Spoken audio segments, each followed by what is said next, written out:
Bismillahirrahmanirrahim. Assalamualaikum warahmatullahi wabarakatuh. Alhamdulillahirabbil alamin wa bihi nasta'in ala umuri dunya waddin. Wassalatu wassalamu ala asyrafil anbiya'il mursalin wa ala alihi wa ashabihi ajma'in. Alhamdulillah wasabahul khair ya fasdal awal syariah. Asallahu ayyu'atikum wa yu'tina jami'an dawama sihah wal afiyah ya hatta nastati an nata'allam ma'an fi hadzal fasl mubarak insyaallah.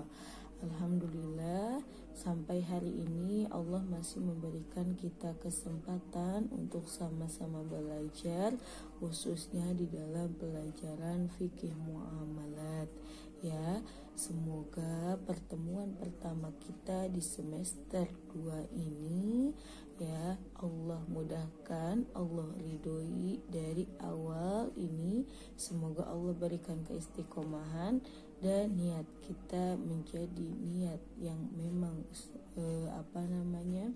diperuntukkan untuk mencapai ridha Allah Subhanahu wa ta'ala. Amin ya rabbal alamin. Dan semoga kita semua selalu diberikan kekuatan, kesehatan dan keistiqomahan ya untuk menuntut ilmunya Allah Subhanahu wa ta'ala ya. Sebelum memulai pelajaran hari ini, mari bersama-sama membaca al-basmalah. Bismillahirrahmanirrahim. Allahumma sholli ala sayyidina Muhammad wa ala ali sayyidina Muhammad. Ya, pada pembahasan di semester 2 ini di dalam fikih muamalat kita akan mempelajari tentang ilmu mawarith atau bisa disebut juga kitabul faraid ya, yang sering kita sebut atau yang kita ketahui adalah kitabul faraid ya. Kemudian di sini kita akan mempelajari dari mulai ta'rif atau adalah definisi daripada al-faraid itu sendiri, kemudian kepada mawarith, kemudian siapa saja yang berhak menerimanya ya, daripada zawil furud atau juga ada asobah, kemudian siapa saja yang tidak berhak mendapatkannya, dan kemudian bagaimana cara perhitungan daripada kitabul faraid atau ilmu mawarith ini ya. Bismillahirrahmanirrahim ya. Sekarang kita akan mempelajari tentang kitabul faraid. Jadi ta'rifu ilmu faraid ya. Al-faraid atau jamak daripada faridah ya. Al-faraid jamak daripada al-faridah. Kemudian asal katanya adalah fardu, yang mana aslinya adalah atau menurut arti bahasa Indonesia artinya adalah pasti. Kemudian di dalam al-faraid ini sendiri diartikan sebagai ismun nasib muqaddar li mustahiq, merupakan sebuah nama bagian yang pasti yang mana bagi seseorang yang mempunyai hak tersebut. Jadi fardhu itu sebuah kepastian ya atas hak-hak bagi orang yang berhak mendapatkannya daripada si mayit ini tersebut. Kemudian ta'rif ilmu faraid ya. Ilmu faraid sendiri artinya adalah fiqhul mawarith wa ilmul hisab al-muwassil ila ma'rifati ma yakhussu kulla dhi haqqin min at-tarikah, merupakan fikih ya atau fikih mawarith, fikih tentang warisan atau ilmu perhitungan yang akan mengantarkan kita untuk mengetahui siapa saja orang yang berhak untuk mendapatkannya ya, atau menerima tarikah atau peninggalan daripada orang yang meninggal tersebut. Kemudian tadi ada at-tarikah. Tarikah itu adalah ma khallafahul mayyit min malin ka'aqarin wadiyah wa min haqqin ka khiyar wa syufa'ah ya wa qisas wa had wa qadaf bin ihtisasi ka khamrin muhtaramah. Jadi tadi itu adalah ilmu faraid, adalah fikih warisan atau ilmu perhitungan yang akan mengantarkan kita kepada siapa saja yang berhak mendapatkan tarikah daripada al-mayyit. Kemudian tarikah di sini apa? Tarikah di sini adalah apa-apa saja yang ditinggalkan oleh orang yang meninggal, ya, berupa harta, mal, ataupun hak-hak muhtaram, atau misalkan dari hak-hak yang memang terjaga semasa hidupnya itu. Ya, bisa dipahami sampai di sini. Jadi kita akan membahas tentang ilmu warisan itu yang adalah harta peninggalan, atau tarikah adalah harta peninggalan yang ditinggalkan oleh si mayit setelah wafatnya dia, ya. Kemudian di sini ada kenapa langsung fadlu ta'allumil faraid. Fadlu ta'allumil faraid adalah keutamaan seseorang mempelajari faraid. Ini sangat banyak sekali dituliskan atau berada di dalam hadis-hadis nabawiyah, ya. Salah satunya adalah warada fil hadis an Nabi sallallahu alaihi wasallam qala ta'allamul faraid wa 'allimuhan nas fa innahu nisful ilmi wa huwa yunsa wa huwa awwalu ilmin yunza'u min ummati.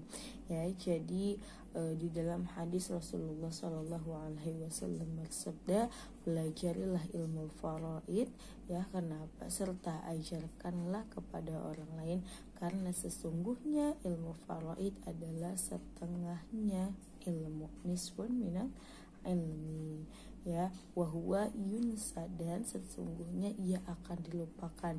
Dan ilmu faraid merupakan ilmu yang pertama yang akan diangkat daripada umatku. Hadis riwayat Ibnu Majah. Kemudian ada juga hadis wa qauluhu wa an ibni Umar radhiyallahu anhuma mauqufan ta'allamul faraid wal lahna was sunnah kama ta'allamuna al-Qur'an. Ya, kemudian pelajarilah ilmu faraid, pelajarilah ilmu nahwu, dan pelajarilah hadis nabawiyah seperti atau sebagaimana halnya kalian mempelajari Al-Qur'an, ya. Kemudian setelah itu merupakan keutamaan daripada mempelajari ilmu faraid, karena ilmu faraid ini ilmu yang sangat sensitif sekali, ya. Terlebih lagi pembagian warisan di kalangan kita itu menjadi hal yang sangat sensitif bagi sebuah keluarga, ya. Atau nanti akan menimbulkan pertikaian di antara keluarga apabila tidak sepaham satu sama lainnya, atau misalkan ada yang tidak adil, maka faraid ini sangat-sangat dibutuhkan dan keutamaannya luar biasa, ya, sampai dikatakan akan dilupakan atau merupakan sesuatu yang akan menimbulkan fitnah jika tidak dipelajari dengan benar. Kemudian hukum mempelajari ilmu faraid, ya, itu bisa menjadi fardu kifayah. Pada dasarnya adalah fardu kifayah idza shaluha ghairuhu li ta'allumihi. Apabila sudah ada seseorang atau orang lain yang telah mempelajari ilmu ini, maka ilmu faraid bagi seseorang yang belum mempelajarinya hukumnya adalah fardu kifayah.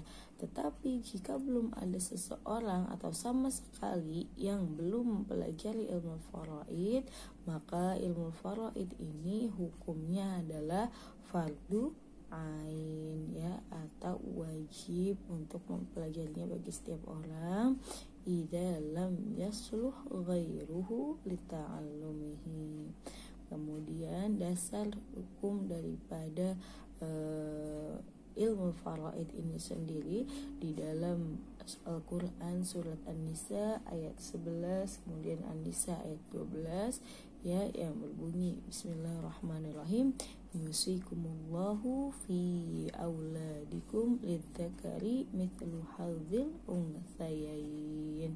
Ya, Allah mewajibkan kepadamu untuk pembagian warisan, ya, sebagaimana anak-anakmu, yaitu bagian seorang laki-laki sama dengan bagian dua anak perempuan. Lidzakari mithlu hadzil unthayain, ya.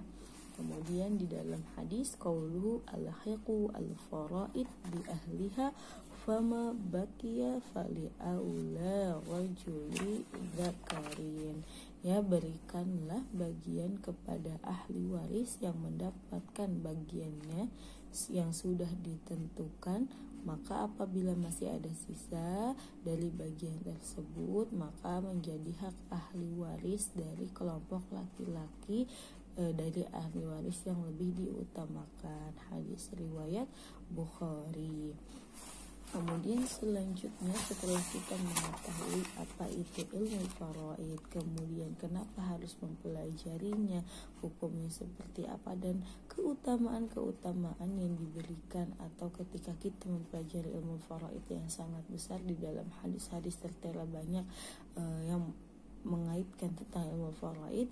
Kemudian kita harus mengetahui tentang al-huquq al-muta'alliqah bitarikatil mayyit. Tadi tarikah adalah sesuatu yang ditinggalkan mayit, baik berupa harta atau hak-hak, ya.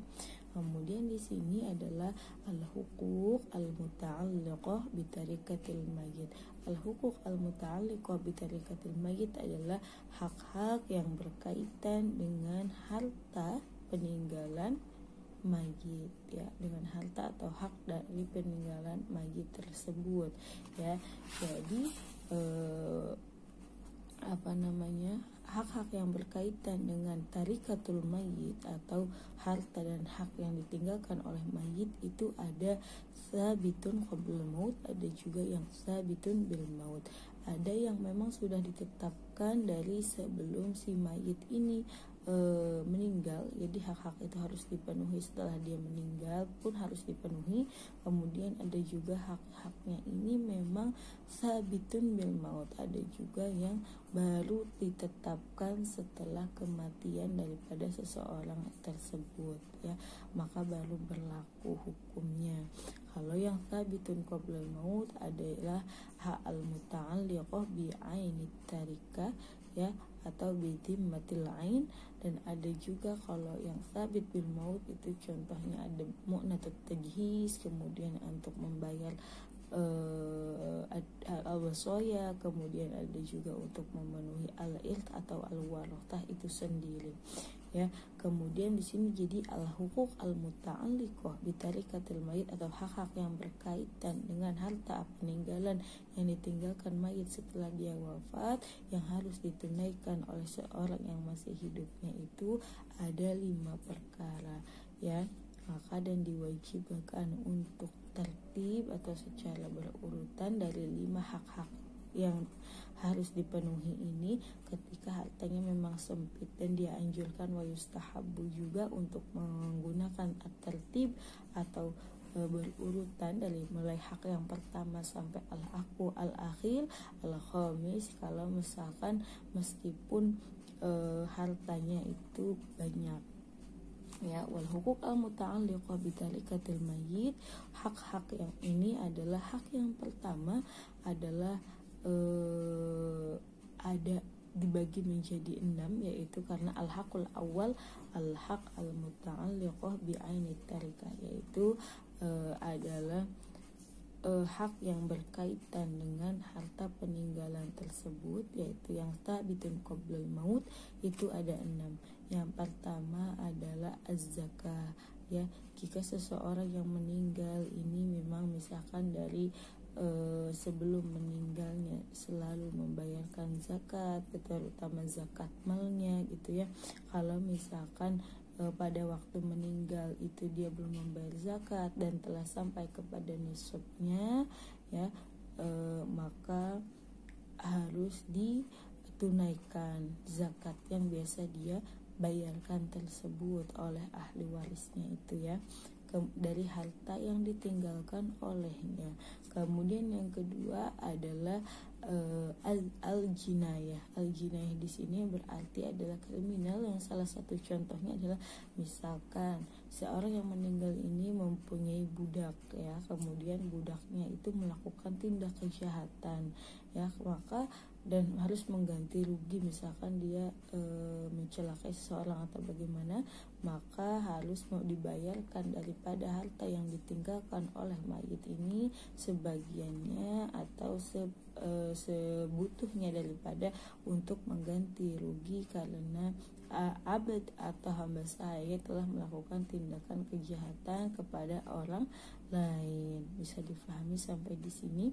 Kemudian hak yang ketiga yang harus ditunaikan adalah ar-rahnu. Kalau misalkan ternyata orang yang meninggal ini menggadaikan barang ya karena untuk membayar hutang, maka barang yang digadai ini dijualkan kemudian untuk membayar hutang orang yang meninggal tersebut supaya hutangnya lunas dan tidak ada kewajiban lagi untuk orang yang meninggal tersebut. Kemudian selanjutnya adalah suknal mu'tadah. Apabila dia meninggal kemudian dia meninggalkan seorang istri dan istrinya ini ternyata sedang dalam keadaan ditalak olehnya, misalkan dalam masa iddah, maka seorang yang meninggal ini wajib atau daripada hartanya ditunaikan untuk memberikan nafkah kepada istri yang sedang dicerai dan tidak sedang dalam keadaan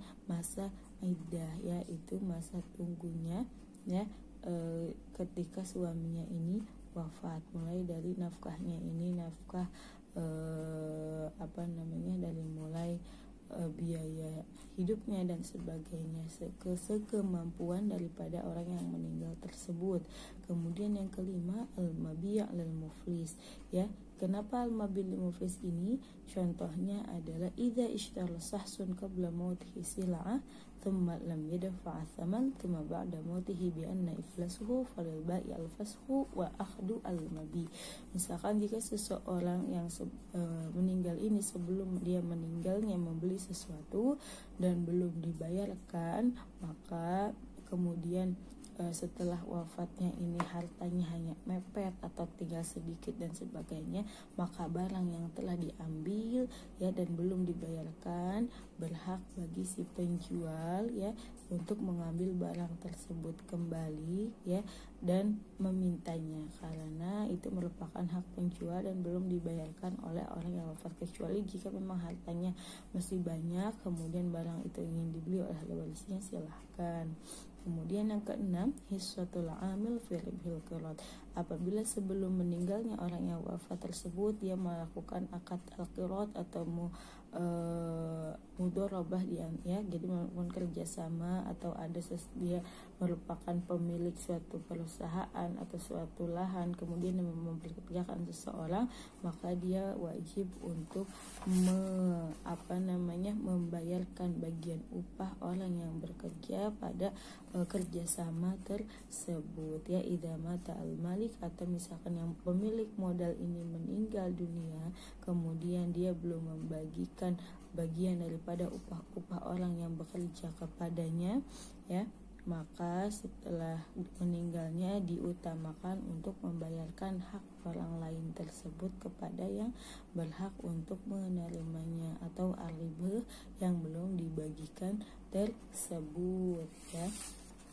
Kemudian setelahnya hak yang kedua yang harus ditunaikan adalah mu'natut tajhiz bil ma'ruf atau biaya pengurusan jenazah dari mulai memandikan, mengafankan, mensolatkan dan melakukan pemakamannya.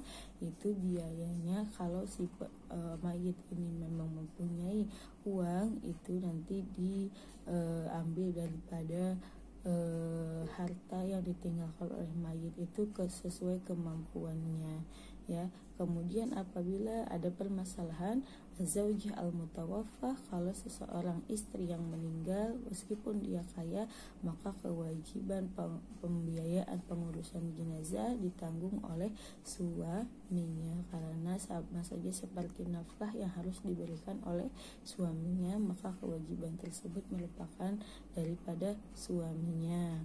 Kemudian hak yang ketiga adalah hak yang harus ditunaikan oleh seorang yang masih hidup atas harta daripada yang ditinggalkan oleh mayit adalah ad-duyun al-mursalah fi dhimmah, adalah membayar hutang daripada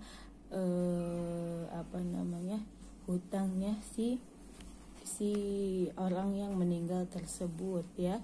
Wa innama hiya fi dhimmatil mayyit fayuba minat tarikah ma yuqda wa yuqaddamu dainullahi ka hajjin ala dainil adami idza daqatit tarikah anhuma.